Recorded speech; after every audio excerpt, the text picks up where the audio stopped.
찬양하겠습니다. 312장.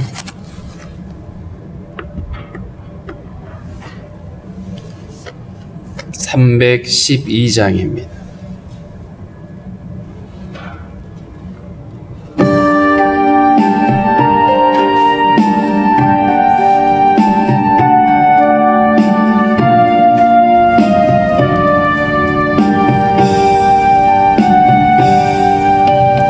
너 하나님께 이끌리어 일평생 주만 바라며 어려울 때 힘 주시고 언제나 지켜주시리. 주 크신 사랑 믿는 자 그 반석 위에 서리라. 너 설레는 맘 가다듬고 희망 중 기다리면서 은혜로우신 주의 뜻과 사랑에 만족하여라. 우리를 불러주신 주 마음에 소원하신다.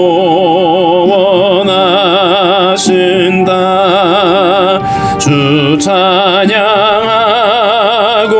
기도하며 내 본분 힘써다하라. 주 약속하신 모든 은혜 내게서 이뤄지리라. 참되고 의지하는 자 주께서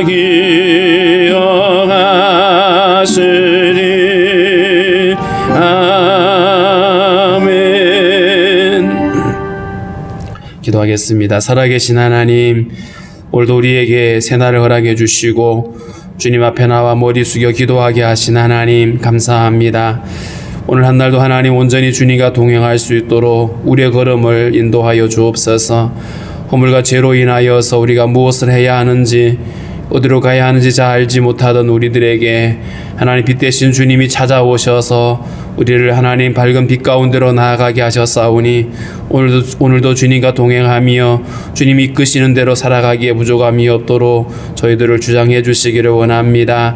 하나님 아버지, 날씨가 이렇게 얼어붙고 또 이렇게 코로나 전염병이 이렇게 창궐하고 있지만 하나님 그럼에도 우리가 날마다 주님 안에 함께 머물게 도와주시고 주님으로 인하여 우리의 마음 안에 날마다 하나님의 소망의 이유가 넘쳐날 수 있도록 우리에게 믿음 주시기를 원합니다. 어려움 가운데 있는 많은 아버지 나라 민족을 불쌍히 여겨주시고 하나님 성도들을 지켜주시며 하나님 아버지 어떤 순간에도 함께 하시는 주님의 은혜를 바라보며 환난 날에 나를 부르라 하신 주님 앞에 믿음으로 나아가는 저희들이 되게 하여 주옵소서. 하나님 아버지 성도들의 모든 간구와 기도를 하시는 하나님 주의 선하심으로 응답하여 주시고 하나님 각 가정과 기업 가운데 주의 은총을 허락하여 주옵소서. 우리 자녀들 믿음의 아버지 걸음 걸어갈 수 있도록 도와주시고 이 험한 세상 가운데서 오직 하나님만이 우리의 피난처임을 기억할 수 있도록 주님이여 인도하여 주옵소서. 오늘도 하나 우리에게 허락하심을 말씀을 우리가 마음에 새기며 우리 안에 신실하신 하나님을 발견하는 은혜 시간 되게 하여 주옵소서. 예수님의 이름으로 기도하옵나이다. 아멘. 440장 찬양합니다. 440장.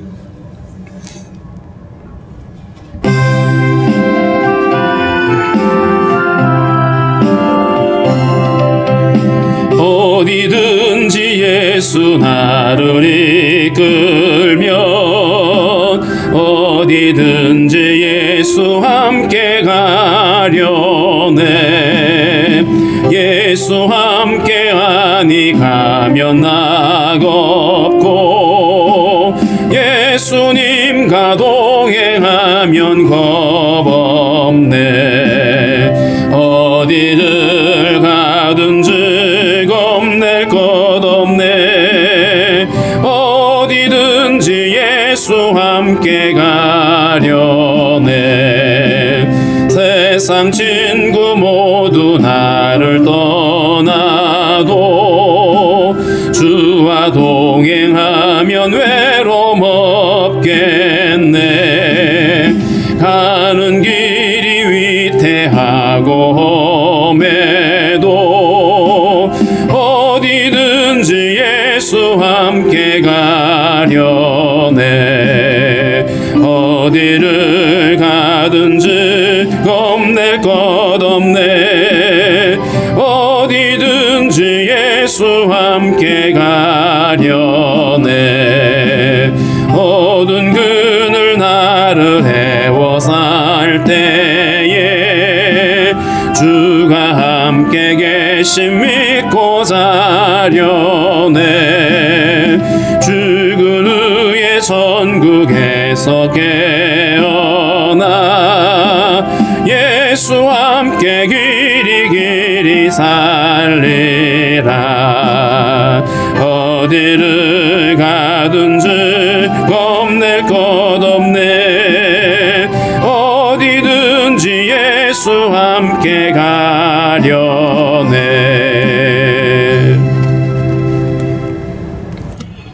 누가복음 1장 57절부터 교독을 하겠습니다.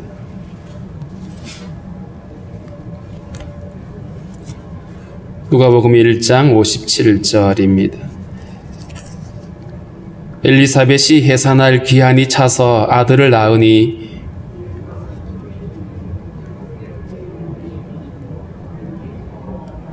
(8일이) 되매 아이를 할례하러 와서 그 아버지의 이름을 따라 사가랴라 하고자 하더니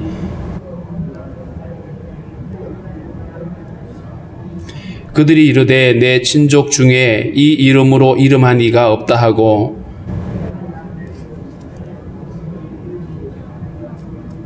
그가 서판을 달라 하여 그 이름을 요한이라 쓰매 다 놀랍게 여기더라.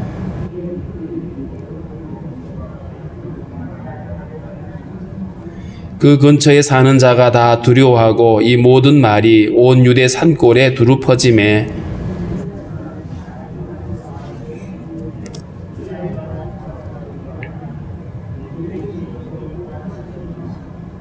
그 묻힌 사가랴가 성령의 충만함을 받아 예언하여 이르되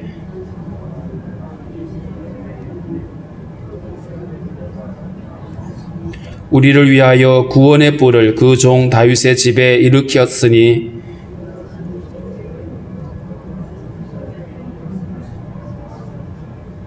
우리 원수에게서와 우리를 미워하는 모든 자들의 손에서 구원하시는 일이라.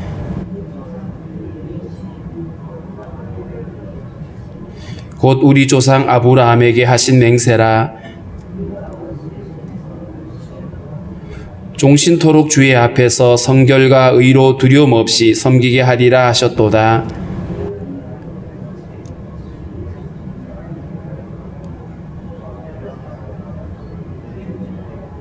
주의 백성에게 그 죄 사함으로 말미암는 구원을 알게 하리니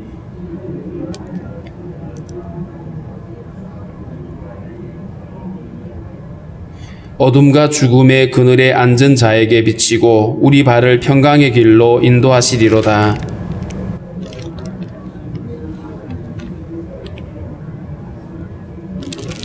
아멘, 아멘.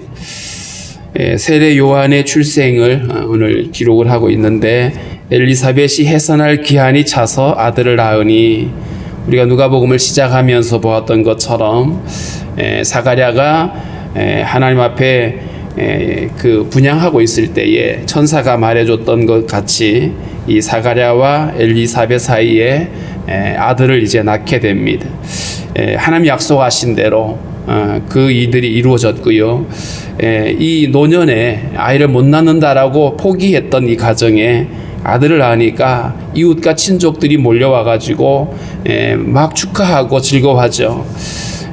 노년에 얻은 아들을 축하할 만하죠. 그리고 주께서 그를 크게 긍휼히 여기심을 듣고 어찌됐든 간에 이 아이를 낳지 못하는 이 가정에 아들이 태어났다라고 하는 것은 누구라도 하나님이 이 집에 아들을 주셨다라고 축하하고 또 함께 기뻐할 만했습니다. 물론 이들은 아직 그 천사가 사가랴에게 해주었던 말을 다 알지 못하죠. 다만 아이가 태어난 것을 축하하고 기뻐하는데 59절에 보면 8일이 되매 그 창세기 17장에 보면 하나님이 아브라함과 언약을 맺으면서 아들이 태어나면 8일째 되던 날에 할례를 행하라고 그렇게 말씀을 하죠. 언약의 백성인 것을 증표하는 그런 것입니다. 그래서 그때에 이제 아이를 이름을 짓는데 사람들이 아버지 이름 따라서 사가랴라고, 우리로서는 잘 이해가 되지 않지만 아버지의 이름을 따서 1세, 2세 이런 표현으로 쓰는 것도 적지 않죠. 사가랴라고 이름을 지려고 했더니 엘리사벳이 아니라고, 우리 아들의 이름은 요한이라고 이렇게 얘기를 합니다. 그랬더니 사람들이 이렇게 반응하죠. 내 친족 중에 이 이름으로 이름한 이가 없다. 한 돌림자 같은, 뭐 각 가문마다 이름에 그 짓는 돌림자들이 있잖아요. 그런 것처럼 우리 가문에는 이런 이름으로 이름을 지은 사람이 없었다라고 이들이 이렇게 얘기를 했더니 그러면 아버지한테 물어보자. 이 사가랴의 뜻은 뭔지. 그래서 사가랴에게 이름을 무엇으로 짓느냐라고 묻습니다. 자녀들의 이름을 짓는 것.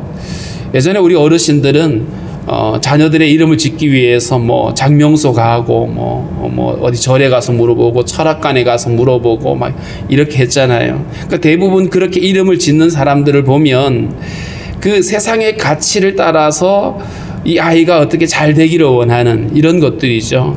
아니면 어떤 부모의 기대에 따라서 이름을 짓기도 합니다. 그런데 사실은 한 사람의 존재, 한 사람이 태어나서 그 사람의 존재를 우리가 이야기할 때에 어떤 세상적인 어떤 가치나 아니면 부모의 어떤 기대를 가지고 할 것이 아니라 사실은 우리를 세상에 보내시는 하나님의 목적과 그 기대를 따라가야 되겠죠. 오늘 이 사가랴는 천사가 알려준 대로 아들을 낳을 건데 이름을 요한이라고 해라. 하나님의 은혜라는 뜻이죠. 이름을 요한이라고 하라고 했던 것처럼 그대로 그 이름을 요한이라고 말을 할 수 없으니까 서판에다가 글로 요한이라는 이름을 썼습니다. 그랬더니 그동안에 입이 봉해져 있던, 말을 하지 못했던 이 사가랴의 입이 풀리게 됩니다. 입이 열리고 혀가 풀리면서 말을 하게 되고 모두가 다 하나님을 찬양하게 되죠. 하나님의 그 섭리를 따라서 주어진 아들이고 또 그 주어진 아들이 그 약속대로 이제 태어났고, 그리고 이 사가랴와 엘리사벳은 하나님의 말씀하신 대로 그 아이의 이름을 요한이다. 하나님이 보내신 것들을 인정하고 또 이 아이를 통해서 하나님이 행하실 일들을 함께 지금 기대하고 있는 모습을 알 수 있습니다. 이런 어떤 상황들을 보면서 많은 사람들이 두려워했다 이렇게 말했어요. 그 근처에 사는 자가 다 두려워했다. 뭐 아이가 무서웠다는 얘기가 아니고요. 하나님이 행하시는 일들 앞에 그들은 경외하는 마음을 갖게 되어진 것이고, 이 소문이 유대 여러 산골에 이제 소문이 나기 시작합니다. 그러면서 그 소문을 듣는 사람들이 그 말을 마음에 두었다. 그리고 이 아이가 장차 어찌 될까 하니 이는 주의 손이 그와 함께 하심이로라. 하나님께서 이 아이와 함께 하시는, 그리고 태어나는 모든 과정과 또 하나님의 약속들을 바라보면서 이들은 이제 요한이라고 하는 이 아이를 주목하게 된다는 것이죠. 이것은 이스라엘을 불쌍히 여기시는, 우리를 긍휼히 여기시는 하나님의 열심입니다. 사무엘상에 보면 그렇게 그 사사시대의 그 어두운 마지막 그 말기의 때에 하나님이 한나라고 하는 여인에게 아들을 주시죠. 그 시절이 어떤 시절이었냐 하면 사람들이 하나님을 마음에 두기 싫어했어요. 그래서 하나님의 말씀이, 여호와의 말씀이, 이상이 흔하지 않던 희귀하던 때였습니다. 하나님의 그 계시의 말씀이 희귀하여 어둠이 짙게 내려있던 그런 어떤 시대인데, 그때에 하나님이 사무엘이라고 하는 한 아들을 주님께서 허락하셨고, 그 아들을 통해서 하나님의 말씀이 사람들에게 전해지기 시작하죠. 마치 그것처럼 이 어둠의 시대에 요한이라고 하는 한 아들을 주신 하나님이 이 아이를 통하여서 하나님의 긍휼이 이제 어떻게 이들 가운데 임하는지를 보게 하시는 겁니다. 하나님의 열심히 이 일들을 이루어가고 있습니다. 67절부터는 그 부친 사가랴가 성령의 충만함을 받아서 이제 노래하게 됩니다. 예언을 했다 그랬는데, 이 예언은 하나님이 장차 하실 일들을 이제 보여준 것이죠. 이렇게 얘기를 합니다. 찬송하리로다 주 이스라엘의 하나님이여, 그 백성을 돌보사 속량하시며. 하나님의 이름을 찬양합니다. 그리고 하나님께서 우리 백성들을 돌보시고 속량하신다. 이 속량한다라고 하는 단어가 바로 하나님의 대속의 은혜를 이야기하고 있죠.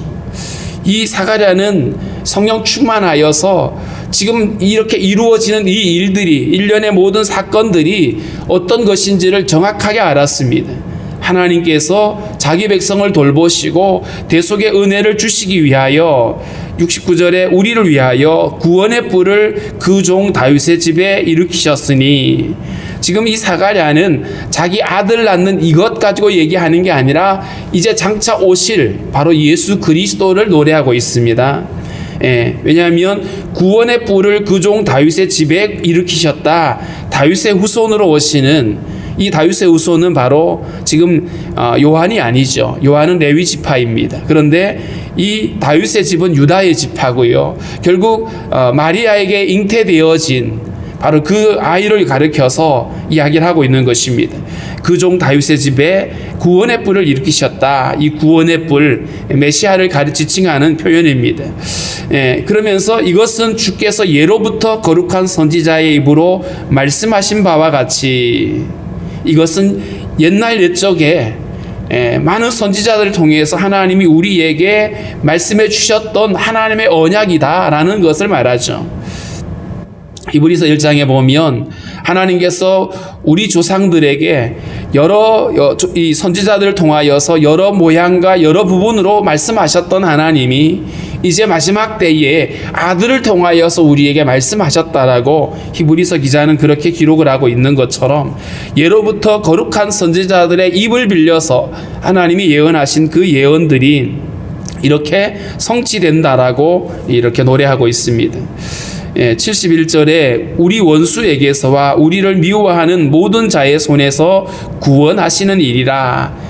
선지자가 예언했던 그 메시아의 사역이 뭐냐 하면 우리를 원수에게서, 우리를 미워하는 모든 자의 손에서 구원하시는 것이다. 이 말은 어떤 정치적으로 이스라엘의 대적이 되는 나라들 쫓아내는 이런 의미가 아닌 겁니다. 우리를 진짜 지배하고 있는 것, 그것이 바로 영적인 것이죠. 그래서 원수의 손에서 우리를 구원하신다라고 하는 것은 결국 죄와 사망의 권세에 매여 있는 우리들을 구원하시는 일, 이 일을 위해서 하나님이 아들을 주시는 것입니다.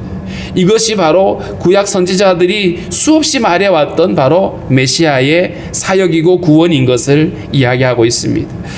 우리 조상을 긍휼히 여기시며 그 거룩한 언약을 기억하셨으니 곧 우리 조상 아브라함에게 하신 맹세라. 아브라함에게 하셨던 맹세가 뭐죠? 그것은 바로 네가 복이 될 것이고 복을 받을 것이고 너의 후손이 큰 민족을 이룰 것이고 뿐만 아니라 땅의 모든 족속이 너로 인하여 복을 받을 거다. 바로 아브라함에게 약속하셨던 그 복이 바로 갈라디아 3장 8절에 있는 것처럼 이 모든 이방인들이, 모든 죄인들이 믿음으로 의롭게 되어지는 그 약속이거든요. 바로 예수 그리스도로 말미암는 그 구원을 하나님이 아브라함에게 약속을 하셨는데, 그 약속을 이루시기 위하여 이제 하나님이 이 아들을 보내시는, 예수 그리스도를 보내시는 것을 지금 이 사가랴가 하나님의 성령의 충만함을 입어서 노래하고 있는 것입니다. 많은 사람들이 자기들의 어떤 욕심을 채워줄 메시아를 기다리고 있었는데 이 사가랴는 정확하게 그 메시아가 어떤 의미인지 어떤 사역을 할 것인지를 잘 말해주고 있는 것입니다. 74절 75절에 보면 우리가 원수의 손에서 건지심을 받고 종신토록 주의 앞에서 성결과 의로 두려움 없이 섬기게 하리라 하셨도다. 메시아의 사역을 아주 정확하게 요약을 했어요. 먼저는 우리가 원수의 손에서 건지심을 받는다. 이 원수의 손, 우리를 지배하고 있는 그 죄와 사망의 권세입니다. 아무리 발버둥을 쳐도 아무리 우리가 용을 써도 벗어날 수 없었던 그 사망 권세였거든요. 그 사망 권세에 붙들려 있던 우리들에게 주님께서는 십자가의 죽으심과 부활을 통해서 우리를 거기서 자유케 하시고 이제 우리가 더 이상 사단에 매여 있는 자가 아니라 죄의 권세에 매여 있는 자가 아니라 하나님께 속한 자가 되어지게 하시는 것이 바로 하나님의 구원이신 거죠. 예수 그리스도를 믿는 믿음이 바로 이것입니다. 우리가 예수 믿으면 구원받습니다라고 하는 이 구원이 바로 그거죠. 우리가 죄와 사망의 권세에서 건지심을 받는 것, 이게 주님으로 말미암는 구원입니다.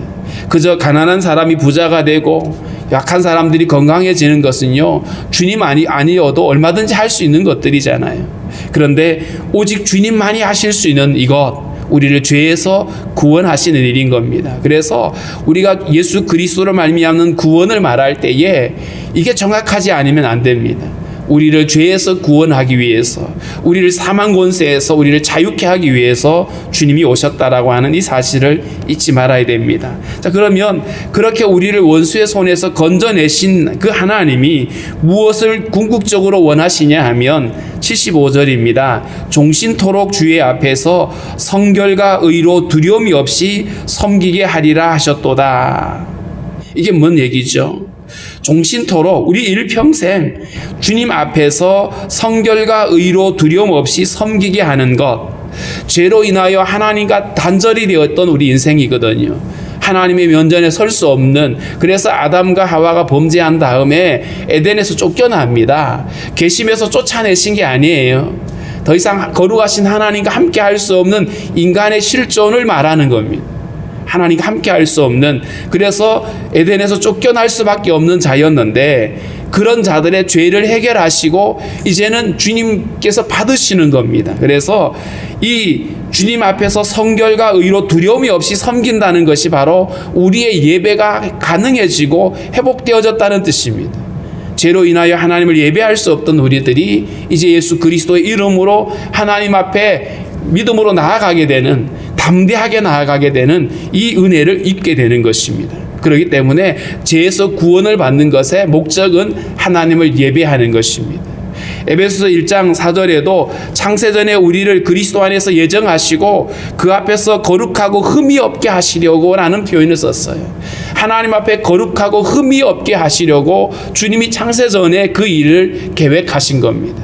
그리고 그 일이 마침내 이제 예수 그리스도의 탄생으로 우리에게 허락되어진 것을 노래하고 있죠. 그래서 우리가 예수를 믿는 궁극적인 목적은 바로 하나님과의 이 관계, 죄로 인하여 단절되어 있던 우리가 이제는 그리스도를 믿는 이 믿음으로 이제는 하나님을 예배하게 되고 하나님의 은혜 앞에 나아가게 되어진 것, 이게 성도들에게 허락되어진 최고의 축복인 겁니다. 예수를 믿으면 복 받습니다라고 하는 이 말의 의미는 사실은 예수를 믿음으로 이제 하나님을 예배하게 되어졌다라고 하는 이런 의미이고, 이제는 하나님과 함께 할 수 있는 존재, 거룩한 성도가 되었음을 의미하는 것입니다. 그러므로 예수 그리스도로 말미암는 이 은혜가 얼마나 놀라운 것인지, 그저 세상에서 그냥 잘 먹고 잘 사는 것이 결코 목적이 아님을 우리는 명확하게 알 수 있는 것입니다. 76절에는 이제 이 요한을 향해서 축복을 하고 있죠. 아들을 향해서 이 아이여 내가 지극히 높으신 이의 선지자라 일컬음을 받고, 이 요한은 구약의 마지막 선지자라고 우리가 이름을 하죠. 예수 그리스도를 지목하여 하나님의 어린 양이라고 이야기를 하고 증거했던 요한의 사역입니다. 지극히 높으신 이의 선지자라 일컬음을 받고 주 앞에 앞서가서 그 길을 준비하여, 주의 길을 예비하는 자, 주님을 맞이할 준비를 하게 하는 거죠. 사람들로 하여금 주님 맞을 준비를 하도록 하는 것이 바로 이 요한의 사역이었습니다. 그런데 이 일은 결국 죄 가운데 살아가는 사람들을, 그 백성들을 돌이키려고 하시는 하나님의 열심이었어요. 아버지의 심정으로, 엘리야의 심정으로 죄 가운데 하나님을 외면하고 살아가는 심령들에게 그들의 죄를 이야기하고 회개하게 하고, 그래서 그들로 하여금 그 마음을 돌이키도록 하는 것이 이 요한의 사역이었던 것이죠. 사실은 이 사역은 오늘날 예수 그리스도의 재림을 기다리고 있는 교회의 사역이기도 하죠. 여전히 하나님께로 돌아오지 않는 사람들에게 주님을 맞이할 수 있도록, 그들의 마음을 열 수 있도록 우리가 복음을 전하고 그들을 건면하는 일들이 바로 교회가 감당해야 될 사역인 것입니다. 주님 앞에 가서 그 길을 준비하고 주의 백성에게 그 죄 사함으로 말미암는 구원을 알게 하리니, 이게 바로 예수 그리스도의 십자가의 복음으로 허락되신 은혜입니다. 주의 백성에게 그 죄 사함으로 말미암는 구원, 죄 사함이 없으면 결코 구원이 없는 거예요.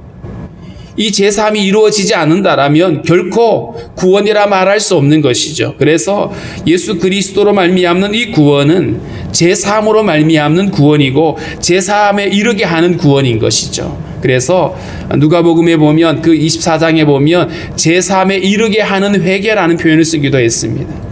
이 예수님 앞에로 돌아올 때에 회개하고 주님의 은혜를 받는 사람들, 그들에게 하나님이 죄를 사해 주시는 구원을 베푸시는 것이죠. 78절입니다. 이는 우리 하나님의 긍휼로 인함이라. 이 모든 일들이 하나님의 긍휼하심에 의해서 허락되어진 은혜다. 인간의 어떤 노력이나 선함이나 이런 것으로 되는 것이 아니라 오직 하나님의 은혜라고 표현했습니다. 이로써 돋는 해가 위로부터 우리에게 임하여 어둠과 죽음의 그늘에 앉은 자에게 비치고 우리 발을 평강의 길로 인도하시리로다. 어둠과 죽음의 그늘에 앉은 자들, 이사야 9장에서는 흑암의 권세 그리고 사망의 그늘 진 자들에게 빛이 비추어졌다라고 표현했죠. 바로 그것입니다. 어둠 가운데, 사망 가운데 그렇게 주저앉아 있는 이들에게 주님이 생명의 빛이 되어 오셔서 그들을 비추어 주셨고 우리 발을 평강의 길로 인도하신다. 주님을 알지 못하던 때, 죄로 인하여 그렇게 사망 권세에 매여 있을 때는 무엇을 해야 되는지, 어디로 가야 되는지 방황하던 우리 인생들에게 주님이 빛이 되어 오셔서 우리를 빛 가운데로 인도하시는 거예요. 이게 진정한 평강이고 이것이 진정한 복임을 우리는 알 수가 있습니다. 사가랴는 바로 이 일을 노래하고 있는 것이죠. 마지막 절에 보면 아이가 자라며 심령이 강하여지며 이스라엘에게 나타나는 날까지 빈들에 있으니라. 약 30세가 될 때까지 요한이 성장을 하는데 심령이 강하여졌다는 말은 영적으로 그가 강하여지고 성장했다는 표현이고요. 뿐만 아니라 그가 이스라엘 백성들에게 나타나서 사역을 시작하기 전까지 빈들에 있었다. 빈들은 가난한 아무것도 없는 강야와 같은 곳이죠. 그곳에서 생활을 하면서 주님과 교제하고 사역을 준비하는 이 요한의 모습을 이렇게 설명을 해놓고 있습니다. 오늘 우리가 이 요한의 출생과 또 이 사가랴의 노래를 통해서 하나님이 우리에게 원하시는 것이 무엇인지 너무나 명확해졌습니다. 우리를 죄와 사망의 권세에서 구원하시고 우리로 하여금 주님을 예배하게 하는 것, 이게 하나님이 아들을 내어주시는 그분의 열심인데, 이 일이 몇몇 사람들, 몇몇 지역에 있는 사람들에게만 해당되는 일이 아니라 아브라함에게 약속하셨던 것처럼 땅의 모든 족속이 바로 주를 예배하고 주께 돌아오는 것이 하나님의 꿈인 것을 우리는 알 수가 있습니다. 특별히 이제 주님 성탄절이 이제 다가오는데 이 성탄의 기쁨이 그저 세상 사람들에게 한번 즐거워하고 기뻐하고 끝나는 얘기가 아니라 우리를 죄와 사망의 권세에서 구원하시려는 하나님의 열심인 것을 그들이 알 수 있게 해달라고 우리가 그렇게 기도했으면 좋겠습니다. 함께 기도합니다.